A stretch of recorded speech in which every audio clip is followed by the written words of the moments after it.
ವೀರ ಸಾವರ್ಕರ್ಗೆ ಗೌರವ ಕೊಡ್ತಕ್ಕಂಥ ಕೆಲಸ. ವೀರ ಸಾವರ್ಕರ್ ಬಗ್ಗೆ ಬಹಳಷ್ಟು ಚರ್ಚೆಗಳು ನಡೆದಿದೆ. ಈ ದೇಶದಲ್ಲಿ ಅತಿ ಹೆಚ್ಚು ಕಣ್ಣೀರಿನ ಶಿಕ್ಷೆಯನ್ನು ಪಡೆದಿರತಕ್ಕಂಥ ಒಬ್ಬ ವ್ಯಕ್ತಿ ವೀರ ಸಾವರ್ಕರ್. ಸಾವರ್ಕರ್ ತನ್ನ ಯೌವನ, ತನ್ನ ಮನೆಯ ಪ್ರತಿಯೊಬ್ಬರು ಸಾವರ್ಕರ್ ಕುಟುಂಬವೇ ಸ್ವಾತಂತ್ರ್ಯ ಸಂಗ್ರಾಮಕ್ಕೆ ದುಂಗಿ.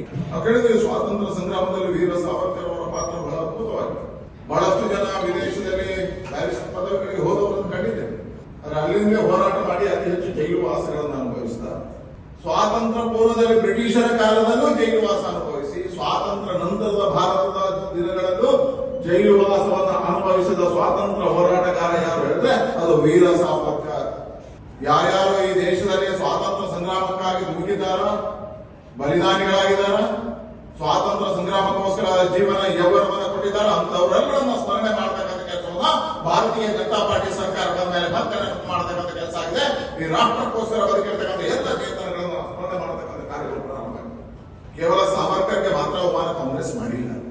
ಈ ದೇಶದಲ್ಲಿ ಸಂವಿಧಾನ ಶಿಲ್ಪಿಯಾಗಿರ್ತಕ್ಕಂಥ ಅಂಬೇಡ್ಕರ್ ಅವರನ್ನ ಚುನಾವಣೆಗೂ ನಿಲ್ಲಿಗೆ ಬಿಡಲಿಲ್ಲ. ಲೋಕಸಭೆಯ ಒಳಗೆ ಪ್ರವೇಶ ಆಗಲಿಕ್ಕೂ ಕಾಂಗ್ರೆಸ್ ಅಡ್ಡಗಾಲ ಆಗಿತ್ತು.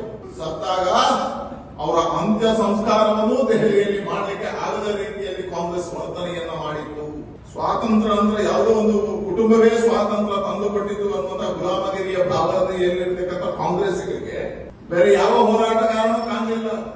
ಭಗತ್ ಸಿಂಗ್ ಬಗ್ಗೆ, ಆಜಾದ್ ಬಗ್ಗೆ, ವೀರ ಸಾವರ್ಕರ್ ಬಗ್ಗೆ, ಕ್ರಾಂತಿಕಾರಕ ಪುರುಷರ ಬಗ್ಗೆ ಕಲ್ಪನೆಗಳಿಲ್ಲದೆ ಇತಿಹಾಸದಲ್ಲಿ ಅದನ್ನು ಮುಚ್ಚಿ ಹಾಕುವಂತ ಕೆಲಸವನ್ನು ಕಾಂಗ್ರೆಸ್ ಮಾಡಿತ್ತು.